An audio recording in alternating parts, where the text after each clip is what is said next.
What's going on, people? Myke C-Town here with another Metal Moments video where I talk about two metal albums, one being a newer album that recently came out that I feel like talking about, and one older album that came out some time ago that I feel like talking about. And today, the first album I'm going to talk about is the new album from Wildernessking entitled Mystical Future.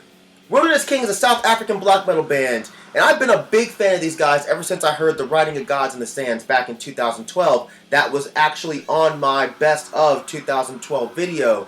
But since then, I've grabbed everything they've released. I thought that album was absolutely fantastic. It was a great mix of post-rock, post-hardcore, and black metal, and it's easily one of the best debut albums that I've heard in a really long time. And the fact that these guys are so young is absolutely mind-blowing. But with every record that they did, you kind of see them progress more and more, further honing their sound into something more unique. And the more you listen to these guys, the more you're picking up on other influences and other ideas that they're kind of inserting into their music.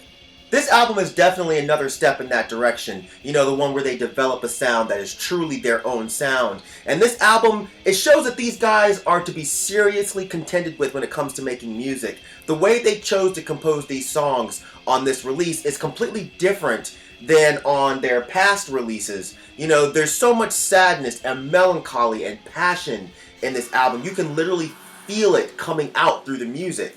The guitars are what really catch my ears when I listen to it. You know, they can go from that sort of Altar of Plague style chunkiness to an Agalloch style of that kind of whimsical, mystical guitar sound to an almost DSBM sound mixed with some shoegaze. And the layers here, while noticeable, they totally come together so well and blend to create this amazing sense of atmosphere. Take my favorite song on the whole album, I Will Go to Your Tomb. The way this song progresses and the riffs that they use throughout it and the pounding drum rolls, man, it really does tell a story. And I'm so glad that they chose to do a video for this song. Even though I'm still not quite sure what the fuck is going on in that video, I still think it's a fucking rad video. Take the song If You Leave as another example. The song contains a range of emotions just going from the guitar work alone. But when you get to the latter part of this song, it's just so beautifully sad sounding, man. It almost sounds like the ending of a movie, like a really epic ending to a movie. The production is a really interesting thing to note here. The guitars and the vocals have this really nice, almost Cascadian and buzzed out sound to them, while the drums are nice and loud and they pop. And this combination isn't something I've noticed too many bands use, but these guys use it really well and it comes out perfectly. The almost live sound that they went for with this recording, it sounds so refreshing when it comes to these types of bands. It sounds natural as opposed to, you know, sounding forced, like as though the band sat down and recorded and then dumped everything that they did through a whole bunch of processors. You know, when you listen to this album, it's not just a whole bunch of headbanging.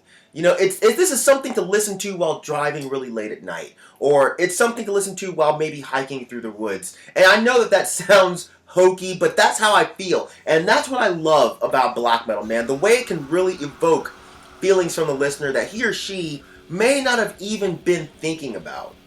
Everything about this album is in the way that it moves. It's not only about the sadness, it's not only about the aggression, but it's about the way these emotions can effectively move through a band's music. You know, this is extremely atmospheric without coming off as cheesy or hokey, and it's very emotional sounding without coming off as emo.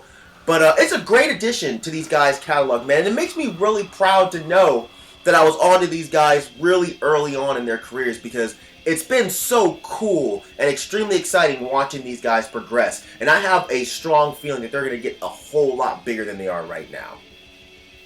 The next album I'm going to talk about is the album Rebel Extravaganza from Satyricon.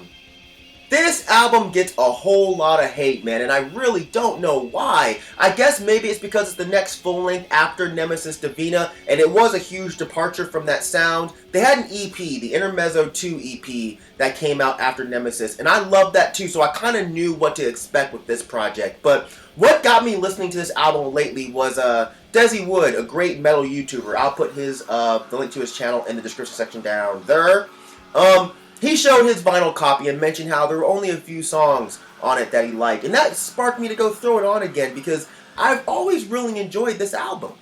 This was a big turning point for Satyricon. People that had fallen in love with the band based off of albums like Nemesis Divina and Shadow Throne, they were thrown for a complete loop when this came out. This one's a bit colder and has an almost industrial feel to it, but I love it. I think it's interesting, the guitar tone and the way Satyr is writing the songs on here. You know, the guitars are heavy and chunky, and they have an almost cold and steel feel to them. By this point, they'd lost a whole lot of their melody, and they exchanged that for a darker and grimmer and angrier sound. You know, the songs are slower, but they still pack a heavy punch. You know, I think the problem with this album is it came out so long after Nemesis Divina. You know, they had a 3-year gap. And instead of a barrage of blast beats and tremolo picking, these guys changed it up and decided to go for a harder sound that was a bit more mid-paced. But I think that's what gives this album its heart. You know, their older material was that more Norse, lush sound, and this is more of a we want revolution, heavy sound. I think the fact that Satyricon decided to throw some experimentation and some progression into their music really scared people, man. You know, this wasn't Mother North. You know, this wasn't anything off of Shadow Throne. This was a meaner and more violent album. The opener, Tied in Bronze Chains, is such a killer song. The slow opening riff, and then it just breaks into chaos. Then you have that slow middle part, man. It's just an incredible opener for an album. It's super powerful. And the drumming, god damn it, Frost's drumming on this song is just absolutely incredible, man. And actually, it's incredible throughout the entire album, man. Fast, aggressive pounding with super fast double kick and blast beats that are really on point. Satyr's vocals sound perfect on this album to me. High-pitched, like he gargled glass. He just sounds so mean. My favorite song on this whole album has to be Moment of Clarity. And that's a song that was on the Intermezzo 2 EP, which had me prepared for this album. But I love the way that song starts right off with that awesome riff. It gets right into it. But that part towards the end is my favorite part on the whole album. Drink to that and never forget where you came from, because there's no such thing as a one-way ticket to hell. Oh my god, so fucking good. Hell, what a fucking relief.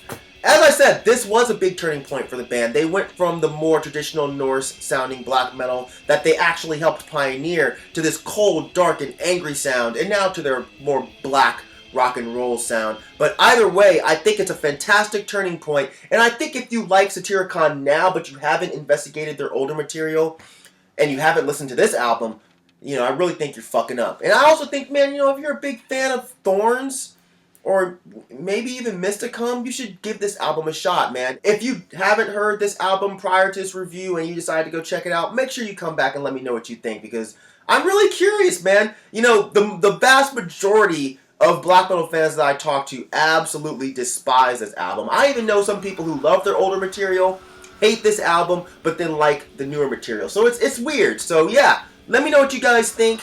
I'm going to end it there. Don't worry, I have not abandoned everything else that I do. There are definitely some vinyl vids coming out very soon. There's definitely some What Do You Want to Know questions coming very soon.